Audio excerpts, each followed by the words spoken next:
लाडकी बहीण योजनेबद्दल जी माहिती मी तुम्हाला सांगणार आहे ना, आता तुम्हाला कोणीच सांगणार नाही. हो. तुम्हाला ₹3000 वाटपबद्दल तर मी माहिती सांगतोच, परंतु ही पण माहिती समजून घ्या ई-के-वाय-सी संदर्भात. ई-के-वाय-सी संदर्भात काय माहिती आहे? ई-के-वाय-सी तर बंद झालेलं आहे ना? हो, बंद तर झालेलं आहे, परंतु काय झालं होतं, की 60 लाख बहिणी अपात्र झालेल्या आहेत ई-के-वाय-सीमध्ये.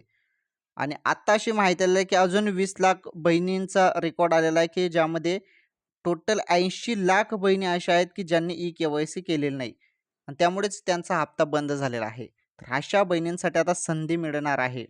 संधी मिळणार आहे आणि 6 महिने लक्षपूर्वक बघा, 6 महिने पुन्हा मुदत दिली जाईल. पुन्हा मुदत दिली जाणार आहे. ओके. पुन्हा मुदत दिली जाणार आहे. तर ती मुदत जेव्हा सुरू होईल किंवा जी वेबसाईट आहे जेव्हा सुरू होईल त्याबद्दल अपडेट आल्यावर ओके, वेबसाईट जेव्हा सुरू होईल त्याबद्दल अपडेट आल्यावर तुम्हाला सांगतो. आणि राहिला विषय 3000चा, ₹3000 पण तुमच्या खात्यामध्ये याच महिन्यात जमा होणार आहे रक्षाबंधन निमित्त.